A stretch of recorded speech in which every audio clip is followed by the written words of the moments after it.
Today is gonna be a whole different style of episode. For one, all of our driving is gonna take place out here. Two, we're driving non-street legal, fully prepped race cars.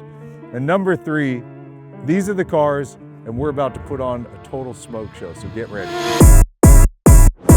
Hey guys, this is Jensen and his fully not street legal Charger. And it looks like you've got a slight amount of angle kit on it. Just a little bit, yeah. First one in the world for this Mopar platform. Shout out to AAD Performance. They're pretty much the top dogs when it comes to Mopars and billet aluminum suspension arms. Yeah. It gets about 70, 72 degrees of angle. It's a lot. Yeah. You know, it's interesting, both you and Jose, the cars you picked for drifting. Like I'm so used to seeing the obvious ones like 240 SXs, 350Zs. I mean, this is a big dog. This is a boat. So I bought the car in 2017. I really just wanted a daily driver with 4 doors and the most amount of horsepower possible, and still have a factory warranty. And bone stock car when you got it? Yep. Let's pop the hood and let's see what's up here. Like Jose's car, it's loud. It's very loud. Straight piped, I'm assuming. Yep, straight piped, no cats, no resonators, no mufflers. Yeah. The same bottom end. We just did a new cam, beefy push rods, lifters. Still the original supercharger? Yep. So what do you make power-wise with it then? Just put it on the dyno last Saturday, made 876 to the wheel, and we were running out of fuel pump. So as soon as I put a double pump in here, double pump, it squirts the fuel in so you can go faster. we'll probably crack mid-9s, maybe 1,000 wheel. It weighs 4,700 pounds with me in it. So that's a lot of weight to be throwing around, man. Yeah, we haven't really done much aesthetic-wise. I mean, you got the carbon fiber intake, upper pulley, and then just powder coated the lid. For the most part, everything else is generally stock.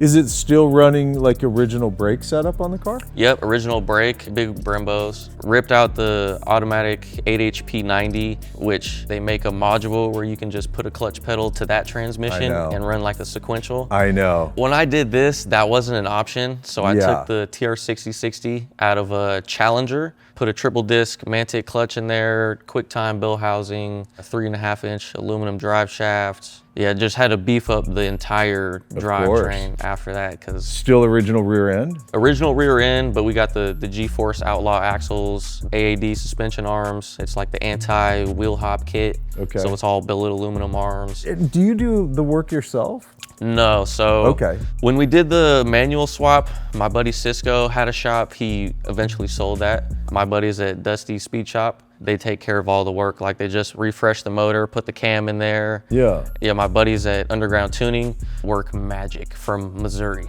Shout out to JJ Peanut Butter. It completely changed the car once we did the angle kit. You can keep turning into it. Yeah, you got so much front traction as well as turning radius that you can just mat the pedal and just redline it, and you're not gonna spin out. What do you run wheel tire size then on it? So these are Defiant. They're 20 by 9.5s. 275, 40, 20, all the way around. Got it. And then back here, obviously, you have the dual caliper then.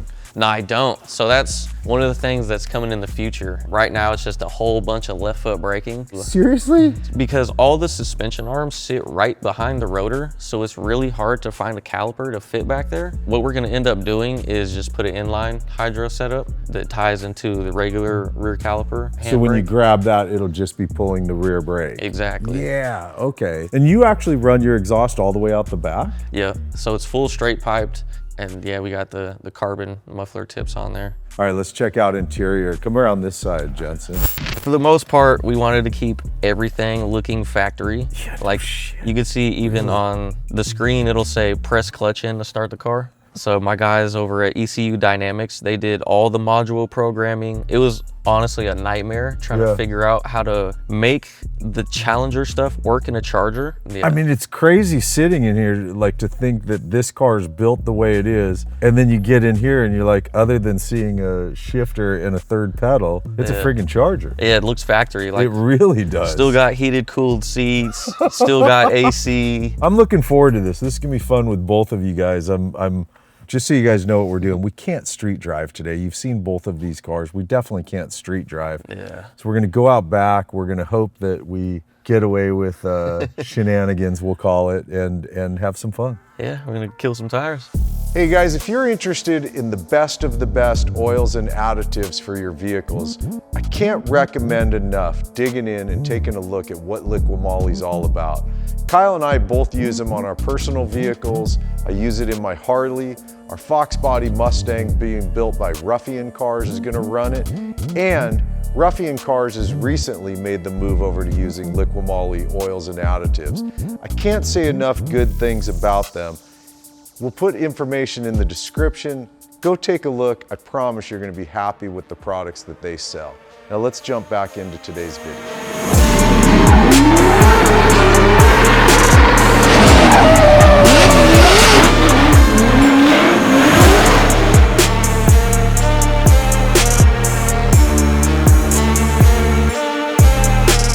Hey guys, this is Jose and his fully track prepped, not street legal GTO. So when you bought it, was it like a bone stock Pontiac GTO? It was already caged. It was already a drift car. Oh, okay. I've had this thing since I want to say 2015. Well, let's pop the hood because it just sounds nasty. Holy cow. Yeah, definitely not Granddad's GTO, right? No, so it's a forged LS3. It has obviously the performance design carbon intake manifold and carbon valve covers, a Vortec YSIB, and it's on 15 pounds right now, but the rings are super loose so that it holds up the abuse. So it's only making about 800 horsepower at 15 pounds. Yeah, is that at the tire? Yeah, it's on E85, so. Yeah, I can smell the corn for sure. Yeah. Smell like corn, look like corn, must be corn.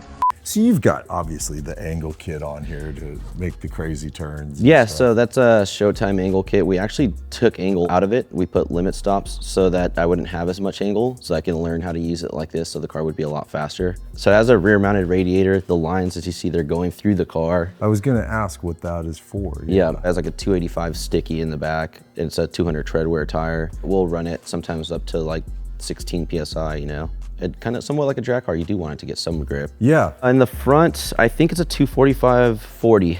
Are they 17s? 18s, yeah. What are the wheels you're running? They are Kansai Roku wheels, and they're actually out of LA somewhere. Do I see V? Is that CTS-V brakes? CTS-V brakes, and then they'll have a CTS-V caliper in the rear as well, but you'll see the Camaro one for the hydraulic handbrake. Is it just a straight piped car? We run Granatelli oval tubing, and it stops at the axle and just dumps there. Yeah. So it's super loud.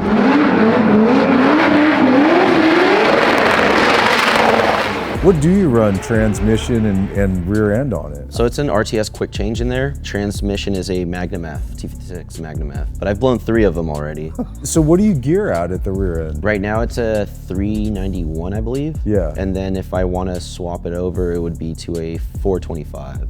So what's this venting to here? So this is venting to the radiator, and then we also have that vent that'll kind of try to help push air in. But yeah, the radiator's back here, and it blows all the hot air out of the bottom of the trunk. There's no bottom. And then you must run a fuel cell, right? No, it's a stock gas tank. Is it really? We put the stock tank back in. The stock tank sits right above the axle. So I'm assuming not much of the body that we see left is original to it? Probably the doors and the roof. Everything. Oh, the side skirts as well.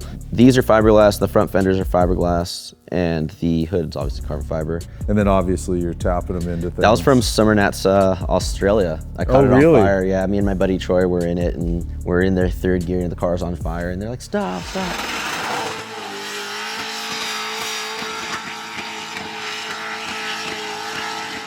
But it melted the bumper, melted the rear shock. What's Smoky Bakery? Is that your company? Yeah, Smoky Bakery. I came up with a brand that would attract the attention. I don't smoke marijuana, but marijuana is a big thing. And if I ever wanted to get involved with that down the road and start something with that in the cannabis industry, I could. So it's just a name right now. It's just a name. Yeah. I do have a website where I sell merch and stuff, but at the moment, people know, they think my car's named Smoky Bakery. It's not, it's just a brand that I came up with, Wow, this is all about business in here, isn't it, man? I mean, obviously you do have a quick release, right? Yep. Yeah, it's a bit tight. It's a pain for sure to get in and out of this car, especially the door bars being so high. But like I said, I'm short, so it works for me. I see the Holly Dash, which is a good one to have. Yeah, we have the Holly Pro Dash, and the engine management's been honestly great in this car. It's helped it stay alive, Yeah. The radiator was already back there, but they were running like super thin hose that look like like a water hose. So I ended up making these dash 20 fittings and lines to run back there and put a return pump so that it helps it stay cool. My goal was to build this for your local kid to be able to see it at a car meet, you know? Yeah. Hopefully it inspires them to build one themselves and not just see it on Instagram or YouTube, you know? Yeah, totally, man. Well, I'll tell you what, man, we'll hook up some cameras and I'm gonna have a blast sitting in the passenger seat. Yeah, I'm we'll a take it really for a good spin. passenger. You can drive it if you want. No, I don't know how to drive anything like this. I'll sit in the passenger seat and act like a 5-year-old on a friggin' roller coaster, man.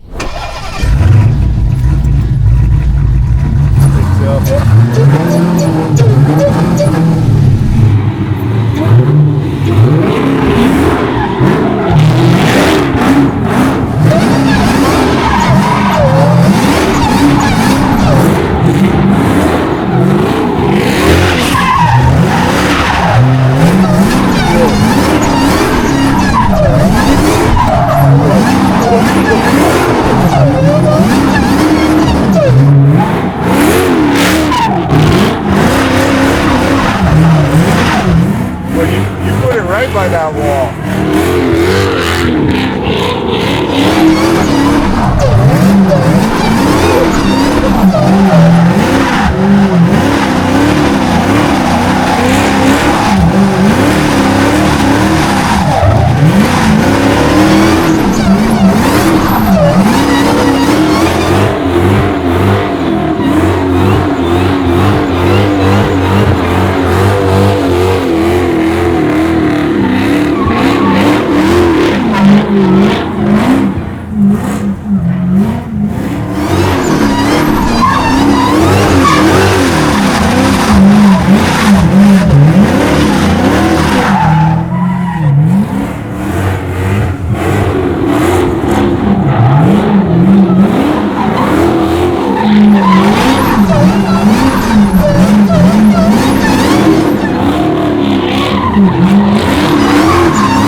Have any tires left? Probably not.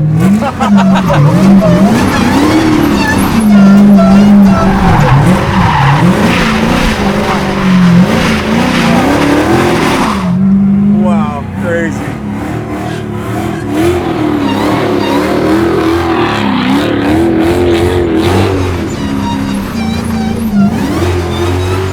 What? Uh-oh.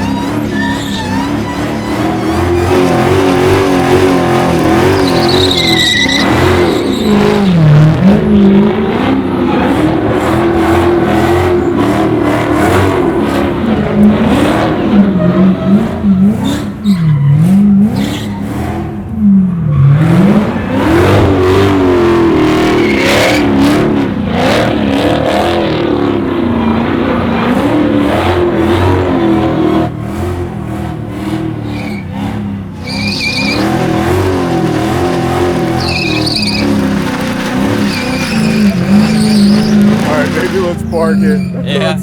Let's make sure we're okay here. Holy cow, dude. Jeez. God dang, man. Fire on the front. Right under here. You have an extinguisher? Yep.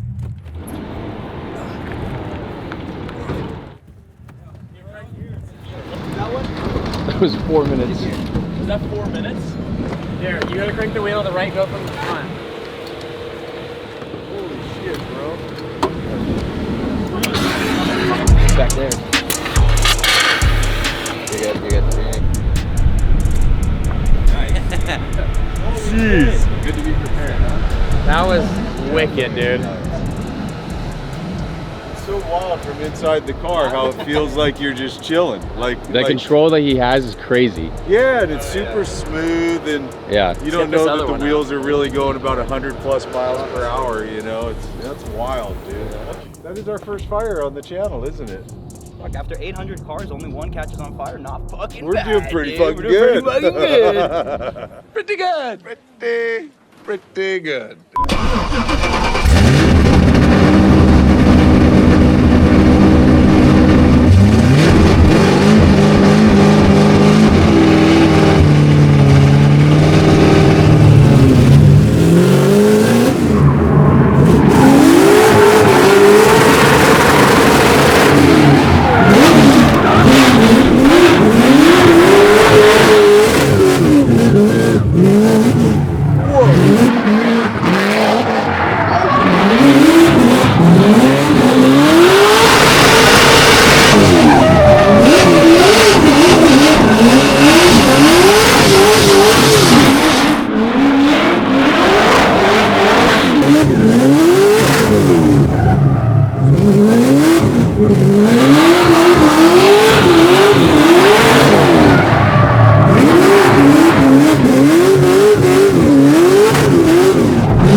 Balls, dude. What the fuck? Oh my God. Look at the temp. I can't even see it. 186. Holy fuck. Son of a bitch, dude. Holy crap, dude. That was like, fuck. When he went around the telephone pole here, come on. Fuck, dude. I fucking blew my hat off, man. I gotta go back.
So over the top jacked up right now. The ride with Jensen was awesome. The ride with Jose got even more insane. I mean, you know, you think about how small that area is and doing that shit, amazing. I'm like totally blown away. Had a blast shooting with these guys today.